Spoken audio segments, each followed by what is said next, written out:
Hey everyone, this is Helena Hart, and today I'm so excited to be talking with my very good friends, Brody and Antia Boyd. Welcome. Hey Hey, there! glad to be here.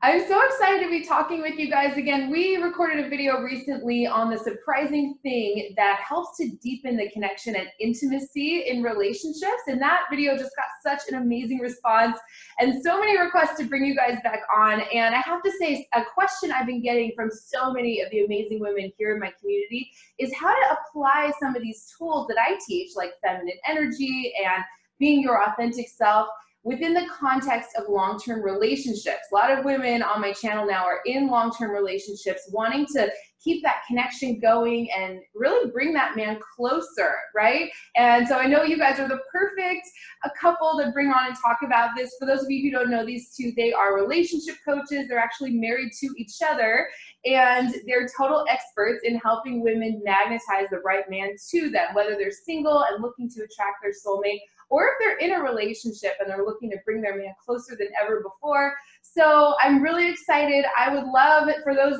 of you who aren't familiar with these two, if you could just talk a little bit about your story and how love changed for you after, getting committed to each other, because that's what we're going to be talking about here today.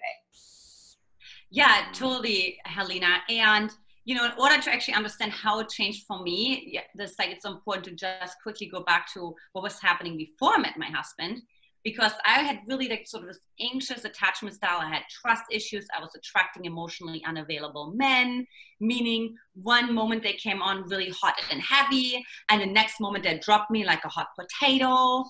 And just really this constant roller coaster that just really had me have men sort of like be at an arm's length. And so when I met Brody, after I had worked with a dating coach and really broken through learned to be vulnerable without weakness and like myself, and things really shifted. And I have to say, in the beginning, and that's why I had to say where I was really coming from, it was almost like, I don't know, this is like different. You know what I mean? This guy's like so reliable, and he calls, and he doesn't really text a lot, and he just asked me out on a date right away. There's no games and like dropping a one-word message or something. So I would say that was like my first step to get used to it and to actually navigate that survival part inside of me that thought there's something wrong with this picture. You know what I mean? It's almost like a foreign body. Like it's like danger, danger. Like something is not right here. And of course, not knowing that it wasn't right before. But of course, my system always went to what's familiar. I'm so glad you said that. Yeah, I just have to jump in and say how common of a situation that is. We've all experienced that where if we're used to men who just don't treat us well, or who are unavailable, or they're hot and cold, the right guy comes along and they're just like this foreign animal. Like you have to get used to them. So how did you do that? I would love, do you have any tips for women? Because I hear that all the time. Women start attracting a better kind of man, and they say, that intensity isn't there, right? And they have to learn how to develop that chemistry and deepen the intimacy, which I believe is like that true attraction and chemistry that lasts over time, right? Rather than that instant chemistry that's kind of hooked up with the wrong kind of man. So anything you have to say about how you got used to it and what you did, I would love to hear it. Well, I have to say, I think I stayed really open. So I wasn't like attached to anything. And I also had the right man. So, Brody was like, he always says, and you can chime in too, Dom. Yeah, I'll chime in. Like, he's like this fence. So he's like, you just like, I ignored him a whole night. And I mentioned that in the other video too. And then drank 2 bottles of champagne, and I don't drink at all. And so it was definitely like one to get used to. And I think for me, it was really about like just being honest, like, and also giving myself that space for things to crystallize itself out. Like, meaning like I was seeing other guys, but Brody was that constant. And like at some point I literally was like, well, wait a minute. I could just imagine everyone like kind of leaving my life because they were cycling in and out. But with Brody, I couldn't really imagine that. And so I think for me, one of the biggest things was to feel safe. And I know this sounds weird because like, you're like, wait a minute, you have like a safe guy who's like there for you, who's like consistent, but actually telling the system like that it's safe to receive, because I have a narcissistic mother. So I was like, okay, it's not safe to receive. There's always like you know, another payoff. There's like strings attached. There's going to be some sort of like expectations that are not communicated, and you're going to get manipulated. So that's why it was so important to me to actually practice I'm safe. Like, I'm safe to receive. I mean, even to this day, 6.5 years later. Mm-hmm. Do you want to add anything on to that? I mean, I don't know. It's from your perspective, so I'm not sure what else to add. Yeah, no, I'd love to hear your perspective too, Brody. I know we talked about this a little bit in the last video, but what was your experience like kind of in the early stages, you know, moving towards commitment?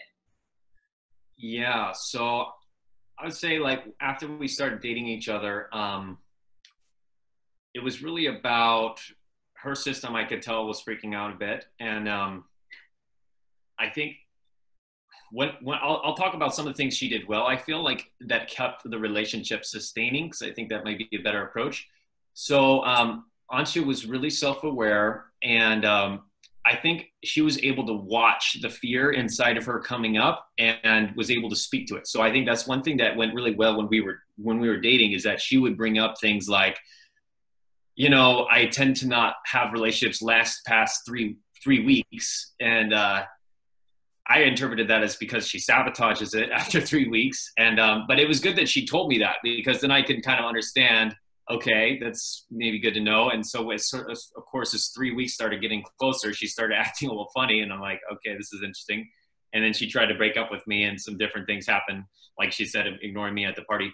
But then she would also do the same thing when we were, even after we kind of, we didn't move in together, but we were definitely getting more serious. And I remember one time, we might have talked about this in the last video, but she actually said to me, you know, part of me wants to manipulate you right now. And I think it was really powerful, because she was able to tell me like what was going on inside of her. And so I could be aware of it, and I could see that she had control over it. And so I think that's one thing that's really powerful in the early stages of dating a man, or when you're moving towards more commitment, to actually be able to show him that you see some of your own patterns, that you can see what's going on inside of you that may be from childhood, like fear of abandonment, maybe if you had any kind of like sexual trauma or stuff like that. Like, let him know about some of those things as you start to move closer, because it shows that you're actually in control of it. Because you might think that, oh, I'm not even going to talk about that because I'm over it. I have it. It's all healed. I'm done with it. But then you're actually repressing it, and it shows that you're actually not, you haven't actually moved past it because you're resisting it. And that when you actually embrace it and you're able to talk about it, it shows you have control about that. And I think you have control over it. And I think the man can see that, and he appreciates it, because now he sees that you're aware. You're not like, I use the analogy, you're not like a fish in the water, but you can actually, you know that you're a fish in the water, and you can see the fish in the water, and you can speak about it and say, yeah, I'm in fear right now, but you're actually in control. You have a higher self. And so that's something I think that really helps men to feel like they're with a woman that can manage when she is getting a little bit crazy or riled up, or and confused. So then now he feels safe. Now he's like, that's what it was for me, is now I felt safe to be in a relationship with her, because I knew that we could, for one, we can have conversations about these things, that I could actually share what's coming up for me, but also that she was self-aware enough that she wasn't going to let her patterns sabotage our relationship or let things get really bad and not even see what she was doing. And because that can be pretty scary to be a partner in a relationship with another partner that doesn't know their own patterns. So that's I think that's great. Amazing. It's what I say all the time, is like feeling your feelings and having the confidence, being vulnerable and expressing them, rather than stuffing them down and then acting out of them. Because as you guys know, if you're resisting it and trying to be more reasonable than that and just distance yourself from it and push it away, it's going to come out in all these strange ways. And this happens on both sides, you know, men and women both do this. So I think it's great, and it's kind of cool to be like, wow, you know, this super amazing kind of like badass successful woman, you get like a window into like, hey, I have this fight or flight pattern going on right now, or part of me wants to kind of bolt out of here or manipulate you. It's kind of interesting to be able to see that window into who that person is. So I think that is great. So yeah, let's move in. So how did things change for you after commitment, and how do you, you know, keep that passion and intimacy and connection going? These are the questions I've been getting so often on my channel, so I'd love to talk about that. Anything you guys have to say on that, I'd love to hear it. Oh, yeah. Yeah, totally. I mean, so it's interesting, right? Because after a while, you have like the same day in, day out experiences. But yet, I think it's even more important to, and I just caught myself the other day. I just came into the house. It was actually yesterday. And I was thinking, wow, I'm always having that sort of same kind of energy. It's almost like so linked that like, oh, I'm so stressed or this or that, versus like, let me just become present to the moment, you know, and like just really drop in, because yes, it changes and you take things more for granted and it's everything becomes autopilot, versus actually seeing what am I not seeing, like asking yourself like questions, right? Like, who's my partner that I'm not currently seeing, or how can I allow my partner or including myself to show up differently, right? This may be like dressing differently, going to something completely differently. This morning, Brody and I were joking, and I said, you know, like, I don't know, maybe tomorrow I'll find you like Picasso, like painting and, you know, playing Italian music, you know what I mean? And then after that, I'll come into your room and you play, you're a DJ. And it's just like understanding that we have all those different identities and so almost archetypes inside of ourselves, and really giving our partner that freedom. Like, what else is there to you? I know that you're a coach, I know that you have your profession, you're a great dad or a great lover or whatever, but like what else is there? You know what I mean? Like, what are some other parts of you? I don't know, maybe you think you're the god Thor or something, I don't know, you know what I mean? Like, just what are some of the other essences that you have inside of yourself that you have not expressed? So actually being really your spouse's best friend in that sense, like really advocating for that, for something different. Yeah, I think what Antia is really talking about here, which is really powerful, is like giving your partner the space to become even more of who they really are. So like letting them have that holding that like vision for them, and that intention for them to really bloom and evolve and change and flourish into different areas that they might want to explore about themselves, about their creativity, their sexuality, their career, anything. And so one thing that we do that I think has really helped our relationship, you know, as we've been married for 5 years now, is like we give each other space to like do our own activities. And like she's taking a course that's like an ongoing course where she has to travel every like 2 months for like a couple days. And then I do these things like I call recharge retreats, where she lets me, she actually encourages me, doesn't let me, she actually encourages me to like go out and like I get like a cabin in the woods and I'm like out there for like 2 or 3 days. And that's really good for me because I get to really reconnect with myself. And I think a lot of men are like this, not all men, but I think, you know, it's the whole like caveman mentality, want to go in the cave and want to be by themselves for a while. So I think like really giving your man the space to also do that, and like even encouraging him to do that, I think is really healthy for a relationship. Because I think, again, it makes him feel really safe that he can be who he really is, and that he can explore the depths of himself without you having to yank him out of it and say, no, but I want you to, you know, be with me right now. But like giving him that space. So then when he comes back, he's like really filled up within himself. And then I could be fully present for her to hold space and be a great husband partner for her when I come back from those things. I think that's great. I love that, actually encouraging him, basically giving him space before he has to ask for it or just take it. Because I know I hear from a lot of women who are like confused or frustrated, or they're in these painful situations where a man just pulls away seemingly without warning and they don't know what to do, right? So if you're actually giving him that space before he needs it and encouraging that, you know, I would imagine he comes back a better partner than he was before, right? Because he's recharged, especially if he's like an introvert and he needs that time to himself to kind of, you know, fill up his own cup so then he can be a good partner in the relationship. So that is great. I really like that. What about another question I get all the time is, you know, I talk a lot about feminine energy and leaning back and kind of experiencing what it feels like to receive from a man, because the women who find me usually are in this kind of over-functioning mode or not feeling worthy within themselves at first, so they feel like they have to do things to keep the relationship going, and actually just kind of pushes masculine energy men away. So big question I get is after, you know, you move in with someone or get married, what happens there, like in terms of the masculine feminine dynamic? I'd love to hear anything you guys have to say on that. Yeah, that's a great question. Do you want to go first? Okay. Yeah, I can go first. So, you know, it's funny. We always have people asking us like, well, mentioning these little comments like, oh yeah, you guys just wait till the honeymoon phase is over, and then you know, then you're gonna see what it's what it's really like, or something like that. But people have been saying that to us ever since, you know, a month after we were married, a year after we were married, 2 years after we were married, 3 years after we were married, 4 years, and they keep saying it, and we're like, no, I mean, we're still just as passionate as we were when we got married, and I think part of it was like, I don't feel like our honeymoon phase has ever ended, because I think we are really aware about masculine feminine dynamics, and Antia does such a good job at like maintaining her feminine, and like I feel I do a pretty good job at maintaining the masculine. Yes, so yeah, so we kind of, yeah, we keep that. That's a huge part of it. And so for example, like ways that we keep that in our relationship is like Antia has time to I really give her the space to do her activities with her girlfriends and to be herself and to be feeling safe in her feminine. And so that's a lot from the male side of things.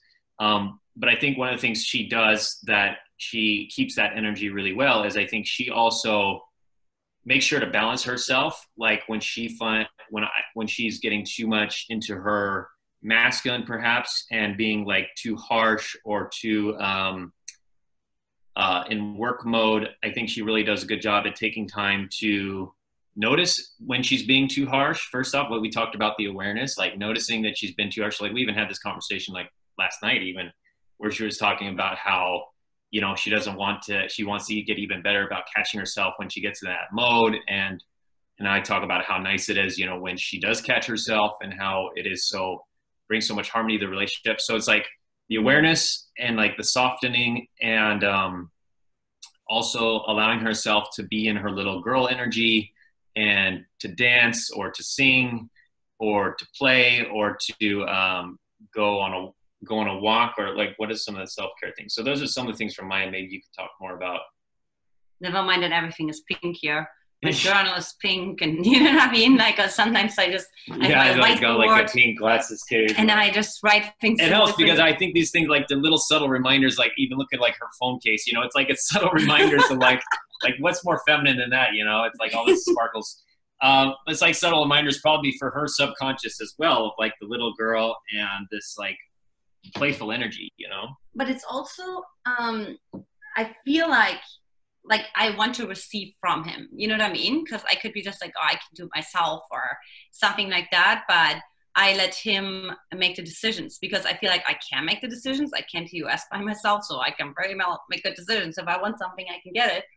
And to actually say consciously, right? Like I love for him to lead and to make the decisions, you know what I mean? And like, you know, decide like where we want to travel, maybe give me like a couple options or something like that when he wants to surprise us, or, you know, what restaurant he wants to go to, or so things like that. So it's almost unconscious, but I could see that if a woman is not used to it, that's a good way to practice. It's actually always asking yourself, like, who's in the driver's seat in your relationship? Because we have a business together. So I'm already driving my territory in my department. So I need to like make sure when I move out of that I have that transition time, that I can provide myself with that transition time. Yeah, moving from the work mode to romance mode, you know, it's like relationship mode. And actually, I just remembered one thing that she does really well, because this is actually, I think, a really good insight. So I've noticed in our relationship, like moments when part of me was like wanting to pull away, and part of me was like wanting to like, I guess, close my heart up more to Antia.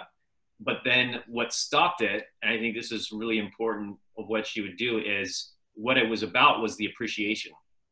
So I think we as men, like, I mean, obviously we probably talked a lot about this with your women, Halina, but I think men want to feel like they're bringing value to the relationship, right? And that because it can be a lot of work as a man to be holding the masculine energy with a feminine woman, and it could be a lot of work. It could take a lot of strength and discipline and consciousness. And if a man doesn't feel like he's being valued for that, or he's being appreciated, it's like, well, what's the point? Why am I continuing to like take that leadership role or put in the extra work to be strong for her? if there's not that appreciation coming back. So I think that's one thing I think it caused a lot of men to start closing up. I was even talking to a male friend of mine yesterday. We had a meeting together, just friends, and he told me about how his last relationship, he ended up having to cut it off because he felt like it was just getting too hard for him. Like he said he wasn't feeling loved enough in the relationship. And I feel like that's what he meant, is that really hard, and she was really like, she had her patterns and she was kind of snapping at him a lot, but he never, like, that can be, men can withstand that, but if they're not getting that love back, which for me is like the feminine and the appreciation of, like, for the masculine, then I think guys start to step away more and more, and eventually they just cut it off because it's like there's not that energetic flow that's happening, and that's what happens with appreciation. So that's what Antia does really well. I think that's a big tip too that's kept us continuing to grow closer together rather than further apart. I think that's so important to keep in mind. I say so much about appreciation for people who are familiar with my videos. That's kind of the fuel that men run on in relationships, especially masculine energy men. And I think men kind of gravitate towards people and situations that make them feel appreciated, and they kind of want to avoid or pull away from situations where they feel incompetent, where it's like, oh, I just can't, whatever I do is never enough. I could just never make her happy. So glad you guys brought that into this conversation. The last thing that I've been getting questions about is like how to have difficult conversations. Because I know that in long-term relationships, your shadow side comes up. We talked about that in our last video a little bit too, right? So how do you have I don't have like a specific example, but maybe you guys have one of like a big decision that needs to be made, or difficult conversations, or transforming conflict into deepening the intimacy. You know, anything you have to say on that would be really helpful. Yeah, I think the precedence was already, we did a shadow ceremony the night before our wedding. So we already set our whole relationship, our whole marriage up for, hey, there's always room to have this kind of conversation. So I definitely first really highly recommend for any couple to have some sort of ceremony where there is space. And the earlier the better. If you can do it the night before your wedding, fantastic.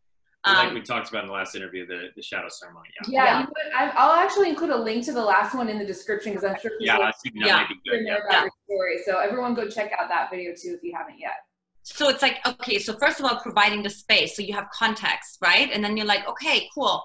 And then also saying, I mean, Brody and I, we always check in with each other, and we're also saying, so what's something that you're afraid of, or like what's something that you don't want to express? Or, I mean, you know, hopefully you can feel, but especially when you live together with your partner, that something is like a little off, or he's like overly stressed, or like something is, you know what I mean? There's like something going on.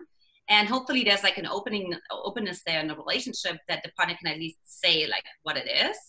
And then like, I think it takes courage, right? Because what can happen is that the woman is kind of gets freaked out. Like if it's something that affects the relationship, and she may be like, oh my God, he doesn't love me anymore, you know, or if we go deeper down that rabbit hole, I'm going to end up with something that I don't want to do, or something like that, or she can't nurture herself. It's actually just like, okay, can you just hold space for your partner? Like not even making it mean anything, but let him just say whatever he wants to say. And it's so amazing because we've done this so many times where it was really some edgy topics, but because we talked about it, it just almost like dissolved. It's like, we know it's there, but it's nothing, it doesn't feel heavy. It's like something we can like touch on if we have to, but we almost don't even have to, because we have already talked about it. So there's like this connection, this awareness there. So I would say that's the base. Don't wait until something gets stressful. Like lean in first. Like say, hey, so, you know, one conversation I had with Brody was, so if your ego or your shadow or whatever you want to call it, but like the worst part inside of you would go to the max, like where would you end up, right? And so we play those kind of games to really get to know each other better.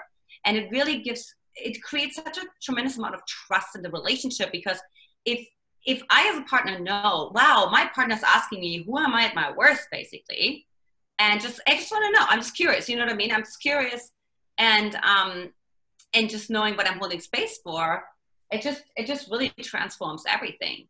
And then to also see, so Brody likes to just be controlling things and gotta make sure everything is good and so on and so forth. So we talked about that when we went to managing things. Yeah. So we talked about that, you know, when that goes to the nth degree, to the worst degree, what would that look like? And And it just like, Helena, it's like a freeing feeling. It's like a liberation feeling. It's an expansion. And then there's no constriction and like, oh, we're not going to talk about this. We can't focus on that, or because that's going to lead to a conversation that I don't want to have, or that's just going to break my heart, or that makes me feel insecure. Like you can't have that, because then you're going to have all those like little pockets in your relationships. It's almost like walking on eggshells, where the other partner knows, oh, well, I care about him going out because I don't know if he's going to flirt with another woman, or I can do this because I don't know, maybe he's going to get too controlling and manipulative, or I can't talk about that. And so I think that's where partnerships and relationships go downhill. Yeah. And I have some of that too. I think one of the most important things that we've done that helps the relationship maintain its passion and deepen it is to really ritualize the connection. So ritualize the connection. So what that means is basically creating little rituals in your relationship where you are constantly reminded to check in with your partner and for them to check in with you and to habitualize it. So for example, what that would look like is every night before we go to sleep, we ask each other, what are you most grateful for today? So it's like a gratitude ritual, which within that, it helps to bring out naturally the appreciation for each other. Usually, I'm grateful that you did this, or I'm grateful for you, blah, blah, blah. And so that can be added in there. But then also what we do is like every Sunday, we'll check in with each other and just do things like, how are you feeling? How's everything going for you? You know, about your archetypes. We'll ask different questions. I mean, it gets a little more advanced what we do, but we'll ask about our different archetypes that we talk about, like in our courses and the work we do, the 6 archetypes and human needs. And so we go pretty deep, but we're really checking in with each other, like just the usual Sunday conversation, you know what I mean? Yeah. So we'll go deep into like, how's everything going for you? You know, like really deep. And but it could just be something simple as like, I like the easy format of just like, how are you feeling? Why are you feeling that way? What do you want? Like that's an easy check-in format. And so you can really just in a very quick time know exactly what's going on within your partner. And you could just make that in life, you know, in general. How are you feeling? Why are you feeling that way? What are you wanting? What are your goals? You know, or what are things that you're excited about? So that's really powerful too. So it's like ritualizing the connection, ritualizing the deepening of the connection. I think that's great. I love those specific things, you know, because obviously not every guy is like super emotionally aware and conscious. But I think the feminine energy partner can help open that up. I get questions all the time, like, well, how do I get him to open up? Because it's kind of that classic textbook thing where the guy just, you know, he comes home at the end of the day, he just wants to zone out in front of the couch. And so that was really helpful. I think that was great. Thank you guys for sharing that. Any last words of wisdom on this topic on how to deepen the intimacy or keep the connection going throughout the course of your whole relationship? I think for me, it's like you go first. So I see in a relationship always like, I want him this to do first. You were bringing the example of, I want him to open up more. And there's so many other examples, but it's like, hey, point the finger back at yourself. Like you go first, you go vulnerable first. Or you go and open up first versus becoming like passive aggressive and being like, you never do this, or you go to blaming. And yeah, you don't know how your partner is going to respond, but like you expect him to open up and him not knowing how you're going to really respond, like if he really is authentic. So that's like, I always like that as a really good mantra, because when I open up into all of my emotions, like my anger, my sadness, like all of my emotions, like it opened up Brody so much. So if I would have just gone to him and be just like, hey, can you just like open up more? You know what I mean already? But he watched me go into my anger over and over again. And then after a while, he's like, okay. And then I could say, hey, where's the anger inside of you? What's happening? You know, like, where's your rage? Like, you got to be so upset right now. I can feel it in your system. And so that provided the space for him to show his emotions more. Yeah. And I'll also say on that, the last thing I'll say is that, I think it's the space that you're coming from when you want him to open up. So I think a lot of women, the reason why men don't want to share their feelings is because they're feeling that woman wants to know so she can validate herself. So she can say, okay, he still likes me. Okay, we're still good. Or, okay, he's not going to leave me. Or they're trying to figure out something about him. And it's like, it's more of like the woman's coming from it from a place of trying to get something for herself. So I think if you come more from a place of, if you can switch that and come more from a place of like, how can I serve him by getting him to open up? Like coming from a place of, you don't necessarily have to say this to him, but you can, like, if he tells me more about what's going on for him, if you tell me more about what's going on for you, I can help you more. I can serve you more. I can, in the relationship, I can be more of a great partner for you. So it's like, what's in it for him to open up? And you don't even necessarily have to say that, but if you come from that energy, if you're like, okay, I want him to open up so I can be a better partner for him. And now you ask him, how are you doing? It's just going to come from a more empowering place where I think subconsciously he'll feel that and he'll be more likely to open up. And you can even tell him that, like, if he's really reluctant to open up, say, look, I want to make sure that I could be the best partner possible for you, and it just create an amazing life and relationship for us. So I'd love to hear more about just, how you're doing regularly, so I can make sure you're doing good, and see what else we can do to make things even more amazing for both of us. So it's like, coming from that place, I think, is really powerful too.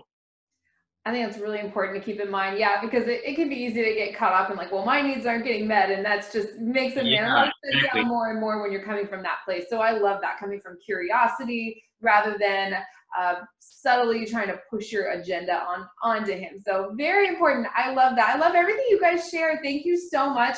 And I know that you have opened up a few spaces to do some free calls for anyone looking for coaching. Can you talk a little bit about that? The link is in the description. I'll put that as the first link in the description, and I'll add it to the comments too for anyone who wants to check that out, or any free gifts that you have to offer as well. Yeah, totally. So, so first of all, it's like my magnetize the man heart to heart, I call it. And that's really what it is, just really seeing what's really going on. Where are your trust issues? What's your attachment style? What are your worst fears? And really seeing like, what's really going on? Like, what's your internal dialogue like? And how are you sabotaging the relationship from your end? If you're in a relationship, if you're single, we can see how are you sabotaging your dates, that it doesn't lead to a relationship. and just really, what I pay attention to is always like, how aligned are you? How aligned are your words, how you feel, how you sound. So it's really about like being congruent inside of yourself, because if you attract incongruency in your life, in your partner that you're already having, or in the dating partners, meaning they're ghosting you or helicoptering you or caspering you, or all these other dating terms that you have heard these days,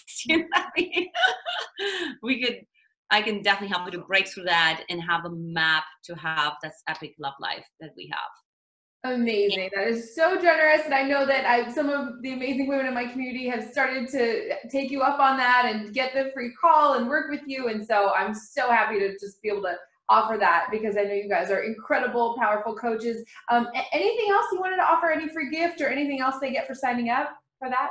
Yeah. Yeah, so I included with that, because we built this together. We also included the 25 places to meet high quality men for single women as a checklist. And even if you're in a relationship, this could also be a good checklist just to like build a better social life and get out more, because it's really about that, what we teach. So that's included, as well as the 9 spots that Antia has opened up for the heart-to-heart sessions, the 15-minute sessions. So we put together a special package of free gifts for Halinas community, and so you can get all those. We might even include some other gifts on there. If you go to the page, there might be some new ones on there too, different resources, because now we know women also who are wanting to be in a relationship will have good tools for that. So all that will include on the page there, and you can get it all. And just once you opt in, you can choose any of those gifts you want as our gift for your community. Amazing. Yeah, actually, I've been getting questions about that too. Where do I meet high quality men? So that's actually perfect. So everyone go check that out. It's all in the same link in the description. Anything else you guys want to share before we close out?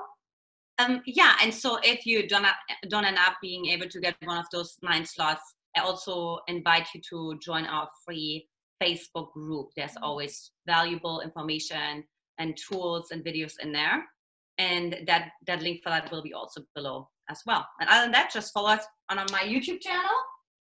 And yeah, that's it. Anything else about that? No, just keep opening up and keep realize that I think a lot of people, this is the last thing I'll end with. A lot of people say relationships are hard and marriage is work and all that. I think what if take on the possibility, what if relationships could be simple, fun, and easy? What if marriage could be simple, fun, and easy? I'll just leave that question to ponder for the women today. Amazing. Yeah, I'm all about effortless and simple and fun and easy. So that was great. I love hearing that from a man's perspective too. It's so refreshing. I know, Brody, after the last video we posted with the three of us, everyone said, oh, it's so great to like see an example of like a super conscious, you know, emotionally intelligent man. So love getting your guys' perspective. You two are amazing. Thank you so much. And we will definitely do this again soon. All right. Much love. Much love. Mwah. Mwah.